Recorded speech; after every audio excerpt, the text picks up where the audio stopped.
اعوذ باللہ من الشیطان الرجیم بسم اللہ الرحمن الرحیم باران رحمت۔ آج نیوز کی سحری ٹرانسمیشن کے ساتھ میں ہوں آپ کا میزبان سید شہریار عاصم۔ آج ہم 24ویں سحری کی نشست میں موجود ہیں اور ہمارا آج کا موضوع ہے رمضان المبارک کا تیسرا اور آخری عشرہ یعنی دوزخ سے نجات۔ جس طرح رمضان المبارک کے مہینے کو دوسرے مہینوں پر فضیلت حاصل ہے، اسی طرح اگر ہم تیسرے عشرے کی بات کریں تو ان کو 2 عشروں پر فضیلت حاصل ہے، کیونکہ یہ وہ مہینہ ہے جس کے بارے میں قرآن کریم نے فرمایا ہے کہ یہ ہزاروں مہینے سے بہتر مہینہ ہے۔ آخری عشرے میں لوگ زیادہ سے زیادہ عبادت کرتے ہیں، اعتکاف میں بیٹھتے ہیں اور اپنے رب کو راضی کرنے کی کوشش کرتے ہیں۔ اعتکاف میں بیٹھنے کا صحیح طریقہ کیا ہے، خواتین کے لیے اس کی کیا شرائط ہیں، کہ آج کی نشست میں ہم جانیں گے۔ ہمارے ساتھ موجود ہیں مفتی محسن الزما صاحب، السلام علیکم۔ ہمارے آج کے مہمان بائی پروفیشن انڈسٹریلسٹ ہیں اور اگر سوشل ورکنگ کی بات کریں تو اس میں انہوں نے کافی خدمات دی ہیں۔ ہمارے ساتھ موجود ہیں شہباز علی ملک، السلام علیکم۔ وعلیکم السلام سر، آپ کو خوش آمدید کہتے ہیں۔ بہت شکریہ۔ ہماری جو دوسری مہمان ہیں گو کہ انہیں ابھی تھوڑا ہی عرصہ ہوا ہے، لیکن ماشاءاللہ تھوڑے عرصے میں انہوں نے کافی نام بنایا ہے، کافی ٹیلی ویژن ڈراموں میں آپ انہیں دیکھ چکے ہیں۔ ہمارے ساتھ موجود ہیں ارسلہ صدیقی، السلام علیکم۔ وعلیکم السلام، کیسے ہیں آپ شہری؟ اللہ کا شکر ہے۔ ارسلہ، آپ کو خوش آمدید کہتے ہیں۔ بہت شکریہ، بہت شکریہ۔ شہباز بھائی، ماشاءاللہ پورے پاکستان میں آپ کی انڈسٹریز ہیں، آپ کام کر رہے ہیں، لیکن اگر ہم سوشل ورکنگ کی بات کریں تو یہ سوشل ورکنگ کا خیال اللہ ہی ڈالتا ہے لوگوں کے دل میں۔ آپ کے دل میں کس طرح آیا؟ کیونکہ ماشاءاللہ آپ کے ہاسپٹلز بھی ہیں، آپ سکولز بھی دیکھ رہے ہیں، یہ خیال سوشل ورکنگ کا کیسا ہے؟ دیکھیں، یہ نیچرلی گھر سے ہی یہ ساری چیزیں شروع ہوتی ہے۔ The charity begins from the home, تو وہ چونکہ میرے بزرگ اس سارے سلسلے میں انوالو رہے ہمیشہ، اور چونکہ میں ٹنڈو آدم کا رہنے والا ہوں اور انٹیریئر سندھ میں آپ کو پتہ ہے کتنے لوگ کس قسم کی کس اسٹائل سے کس حد تک جو ہے وہ چیریٹیز کرتے ہیں۔ بٹ اگر میرا جو شہر ہے ٹنڈو آدم، وہاں جائیں گے تو آپ کو ایک اندازہ ہوگا کہ پورا خاندان، پورا گروپ جو ہے وہ اس کام پر لگا ہوا ہے ماشاءاللہ۔ اور we are doing lot of things, جو ہم سے بن پڑتا ہے وہ ہم کام کرتے ہیں۔ جیسے آپ نے خود عرض کیا، میرے والد صاحب کے نام سے 500 بیڈڈ ہاسپٹل ہے، چیریٹیبل ہاسپٹل ہے۔ اس ریجن میں، اس علاقے میں کراچی سے نکل کے کوئی اتنا بڑا ہاسپٹل آپ کو شاید آپ کو اتنا بڑا ہاسپٹل نظر آئے گا جو 500 bedded hospital who. That is all charitable. اچھا شہباز بھائی، اگر ہم اندرون سندھ میں بات کرتے ہیں، ہم نے وہاں پر کافی کام کیا ہے، تو وہاں پر اگر فیسلٹیز دیکھیں، ہم میڈیکل کی فیسلٹیز دیکھیں یا ایجوکیشن کی فیسلٹیز دیکھیں گورنمنٹ کی جانب سے، تو نہ ہونے کے برابر ہوتی ہے۔ ایسی صورتحال میں پھر وہاں تو بڑا برڈن رہتا ہوگا، کیونکہ ظاہر جو چیریٹیبل ہاسپٹل ہے وہ ظاہر اچھا کام اپنے طور پہ کر رہے ہوتے ہیں، تو کافی برڈن رہتا ہوگا وہاں تو۔ جی، ایجوکیشن کے حوالے سے خاص طور پر جیسے آپ نے فرمایا، میں خود جو ہے وہ اسی پرابلم سے جو ہے وہ گزرا ہوں۔ چونکہ ٹنڈو آدم میں پیدا ہوا، تھوڑا سا بڑا ہوا تو والدین نے کہا کہ جی یہاں پر تو جو ہے وہ اسکول اور اسکولنگ کا سسٹم ہی اس انداز سے نہیں ہے، چونکہ بہت چھوٹا سا ایک قصبہ، ایک چھوٹا سا گاؤں، ایک چھوٹا سا شہر تھا وہ۔ Then I went to cadet college Petaro, وہاں سے میں نے میٹرک کیا۔ Then I went to Lawrence college اور پھر وہاں سے پھر لندن چلا گیا، سو آن سو فورتھ۔ تو یہ جو شہر بڑے بڑے آباد ہو رہے ہیں، اس کی ریزن کیا ہے کہ چھوٹے چھوٹے قصبوں میں، چھوٹے دیہاتوں میں، چھوٹے علاقوں میں، چھوٹے شہروں میں وہ فیسلٹیز نہیں ہیں۔ اسی لیے ماں باپ بیچارے مجبور ہیں اپنے بچوں کو ایجوکیشن کے حوالے سے خاص طور پر اور میڈیکل کے حوالے سے خاص طور پر وہ پھر بڑے شہروں کی طرف جو ہے وہ ان کا رخ ہوتا ہے۔ تو یہ سب کے ساتھ پرابلم ہے۔ اور جن کے پاس فائنینشلی طور پہ جو اسٹرانگ نہیں ہوتے، پھر وہ چاہے بچہ کتنا ہی ٹیلنٹڈ کیوں نہ ہو، وہ بیچارہ نہیں پڑھ پاتا، کیونکہ ظاہر ہے فائنینشلی طور پہ اگر اسٹرانگ نہیں ہے تو کہاں سے جائے گا؟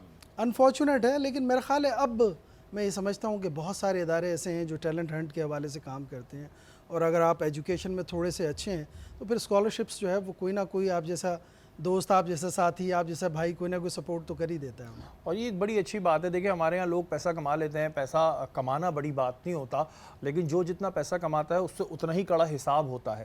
تو یہ اچھی بات ہے کہ آپ نے جو پیسہ کمایا ہے اس کو آپ انسانیت کے لیے بھی خرچ کر رہے ہیں، اور یہ 2 چیزیں جو ہے نا، ایک اگر ہم ایجوکیشن کی بات کریں اور ایک ہیلتھ کی بات کریں، یہ بڑی امپورٹنٹ ہوتی ہے، اور اسی کا فقدان ہمیں سب سے زیادہ نظر آتا ہے۔ ارسلہ، ابھی ماشاءاللہ 3 سال آپ کو ہوئے ہیں اس فیلڈ میں، اور ماشاءاللہ آپ نے کافی نام بنایا۔ شوق کیسے ہوا؟ بچپن سے ایکٹنگ کرتی آ رہی تھیں یا کوئی ایکسیڈنٹلی آپ اس فیلڈ میں آ گئے؟ بالکل ایسے ہی ہے، کبھی سوچا بھی نہیں تھا کہ ایکٹنگ کرنی ہے، تو یہ بس وہ سڈن ہوتا گیا اور پھر ہم کرتے گئے سٹارٹ۔ تو وہ کبھی سوچا نہیں تھا، وہ والا نہیں تھا کہ سوچ کر آئے ہیں کہ ایکٹنگ فیملی میں کوئی نہیں تھا؟ فیملی میں پورے خاندان میں کوئی دور نہیں ہے، دور تک کوئی ایسا نہیں ہے، تک کوئی نہیں ہے، تو وہ ایک میں ہی تھی۔ تو ابا تو بڑا ہی ناراض ہو گئے تھے میرے، کیونکہ تھوڑے ابا میرے